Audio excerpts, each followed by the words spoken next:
All right, welcome back to Rare Photos. We've been discussing a lot of different books lately. Last night we did an episode of Are You Lonesome Tonight? With the first episode of that. I am potentially going to be speaking to Daria Matera. I may be pronouncing it wrong. Did reach out to Derry. One of wonderful subscribers to the channel sent me the contact information for him. So maybe we'll talk about that. What he thought then, what he thinks now, if he's learned anything different. But I did read from here to the Great Unknown yesterday, and I reread something that I've already read to y'all. So I did kind of admit that towards the end, and some of y'all were like, "Thank goodness! I thought I was losing my mind." But anyhow, we are on channel 40. Channel 40. We are on page 40 right now of this book. Some of y'all have already read it and are reading along with it again to kind of talk with me about my commentary and my ideas and your ideas, and that's great. So what I wonder is, has Priscilla, the Trollop, as one of the subscribers just put a comment on the page, has she read it yet?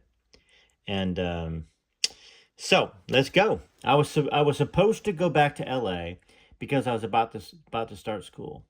Please ask Mommy if she'll let me stay, I begged my dad. I'll call her and ask her, he said, and told me to go wait in my room. I remember pacing outside his doors in that hallway with a foot-long shag rug. Eventually he came out and hugged me. I heard this kind of wheezing sound. He was crying. You can't stay, he said. She wants you to come home. My dad didn't talk about my mom in a bad way at all. He did not want me to think negatively of her. That's a great parent, by the way. Not something I'm sure Priscilla did on her side. In retrospect, no, of course, it looks like she might have said a positive thing about her mom. In retrospect, they did a fantastic job maintaining a united front and a real friendship bond. There was still a lot of love between them. Now, once again, I don't know whether this is Riley's writing. We don't know. We don't have the tapes. We have to trust Riley. You know, and I don't know whether there was a compromise of putting in the assault stuff that about Michael Edwards and Priscilla allowing it to happen and keeping him around for 5 years afterwards, according to Lisa's book here, which we're going to get into that. But it seems like Lisa's section, there was still a lot of love between them, and they really put on a good front for me. I was very lucky.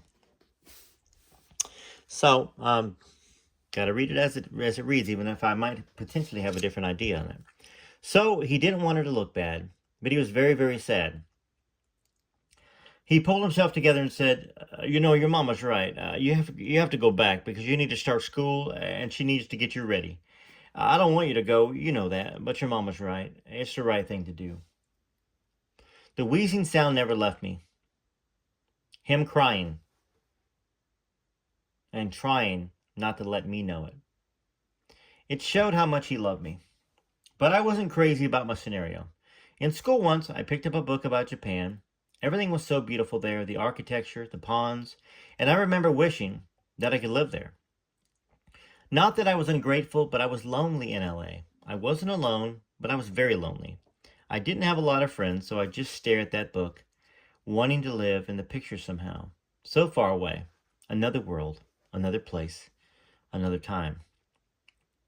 The only thing that saved me was music. I had a little 45 record player, and music was the only thing that would take me away. I would play Neil Diamond, Linda Ronstadt, and my dad. I remember being in the middle of my floor with the record player in front of me. The machine and my Snoopy doll were my imaginary friends. Snoopy was everything to me. I loved him so much that his nose broke off, and I sewed it back on. I had outfits for him, clothes for each day. He came with me everywhere. He was my best friend. I took him to school because I was scared to be there, and they made me keep him in my locker, which I hated. But it made it easier for me to be there, knowing that he was there too. You could always sense my dad's intensity. If it was a good intensity, it was incredible. If it was bad, watch the F out, step back. He had this magnetism about him. Whatever it was going to be, it was going to be 1,000%. And when he got angry, everybody would run, duck, and take cover. There was this one time, I want to say it was during one of his tours in Tahoe, he would always take the whole floor out of whatever hotel he was in for him and the entourage. That night, he was in the bedroom, really, really angry, cursing and screaming. Somebody told me to get behind a chair in the main suite and not move. Everyone was trying to hide behind something to stay out of the way. So I hid and watched as he took things by the handful, by the armful, and threw them off the balcony. He had found his flight path, and he was going to fly it until he was done throwing everything off the balcony. Eventually, he calmed down, and someone said to me, "It's okay. You can come out now. He wants to see you." I thought, "He wants to see me?" I said, "Why was he so mad?" Well, someone said he ran out of water. So I grabbed 4 bottles of water, and I walked into his room. "Somebody told me you didn't have any water," I said, and he motioned for me to come give him a hug. He was respectful, though. He wasn't rude to people. He wasn't an angry person. He didn't live there. Some people full on live in destruction. Others buy some real estate and walk around in anger for a while. My dad would just visit, as every normal person does. I think that's a good point to make there, that he was normal. He had anger. He had sadness. But he didn't live in those, like the Priscilla movie made him live in it, like the Elvis 2022 Baz Luhrmann movie made him live in it. Now, we all went to the theater and watched it, didn't we? I sat there. My wife enjoyed it. My kids enjoyed it. But I sat there and I didn't enjoy it. I was wanting to enjoy it. I was waiting, and I was left disappointed because it had him living in destruction, living in anger, living in depression for the most part. When really Elvis would just visit, as all normal people do. Sometimes my dad would take me to an amusement park in Memphis called Libertyland, and he would close it down for me and all the entourage and their families and friends. He and I would ride on the roller coasters. I loved it. One of my dad's visits to anger came one time when we were supposed to go to Libertyland.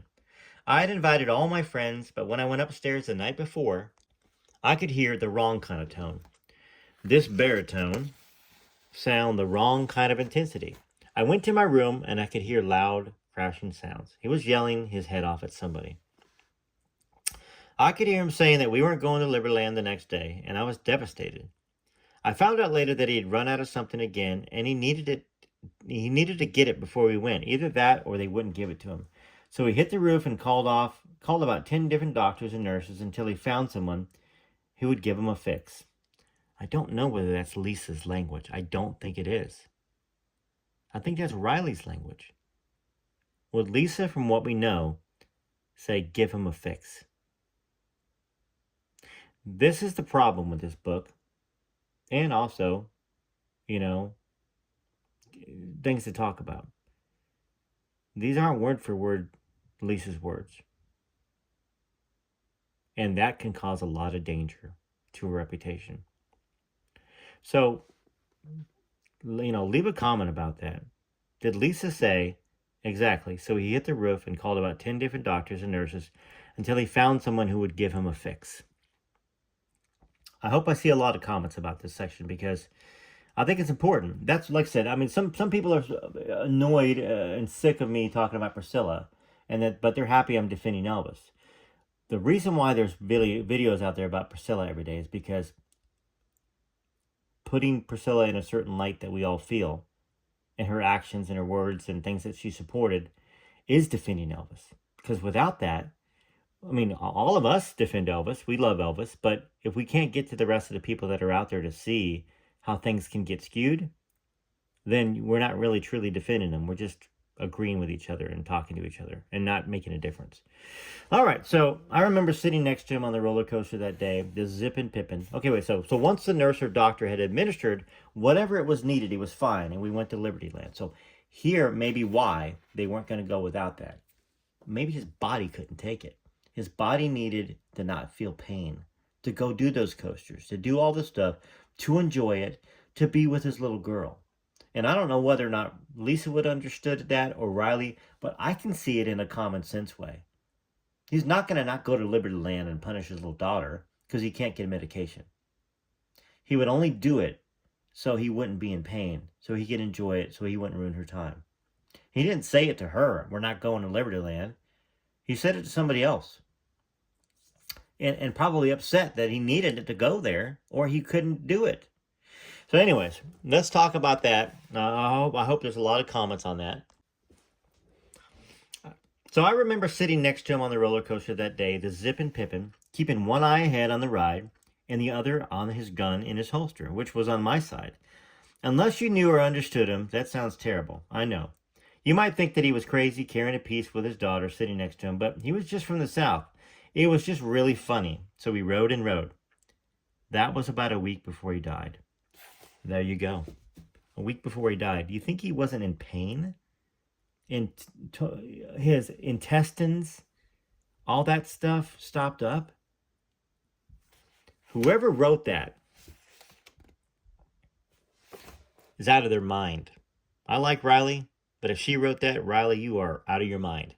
Now, if Lisa said it, gosh, well, then you're not out of your mind, but we don't know. If the editor said it, y'all are out of your mind. That just puts him in a bad light, and it makes it look like he's an addict, and he's not going to Liberty Land unless he gets his fix. It wasn't about that. Riley, if you wrote that, if you interpreted it, you missed the point, young lady. What you missed was the fact that he was in pain a week before he died.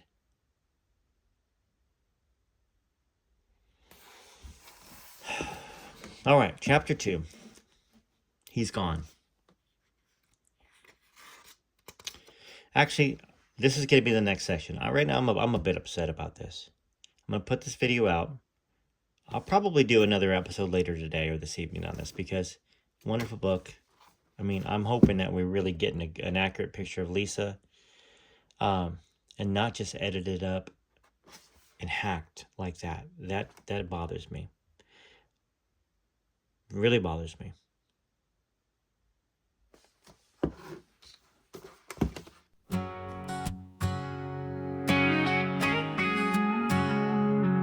He walked on stage with a smile, made our dreams come true for a while. Guitar in hand, moving wild, every scream made him feel alive. Shook his hips, people would sigh. If I can dream, he touched the sky. Jailhouse rocking all night long, to the rhythm of a rock and roll song. Elvis gave his life for his fans, sang his heart out right to the end. Every note he gave a piece of his soul, because rock and roll made him whole. Here's where music ended and began. Elvis gave his life for his fans.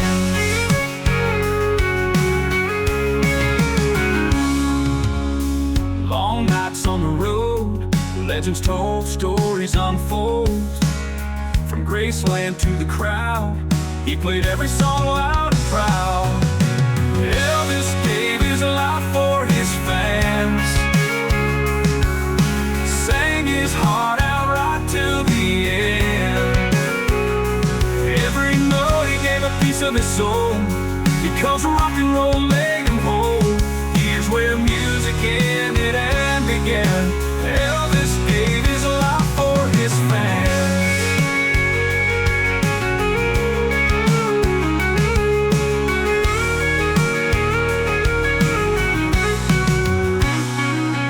He shined like the brightest star. Love for that music took him far.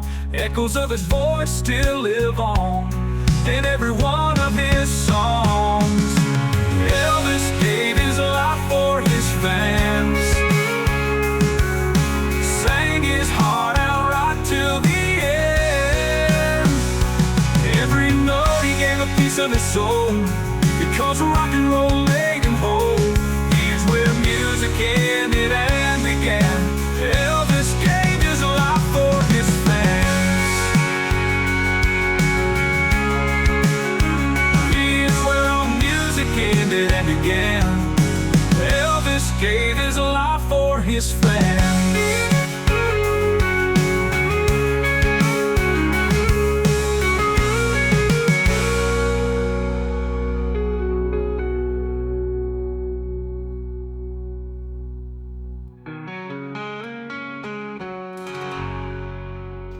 Elvis truly gave his life for his fans. This is Rare with Photos. Leave me a comment what you thought about that video. I mean, I'm still really trying to take it all in. That page is a horrific page. in my opinion.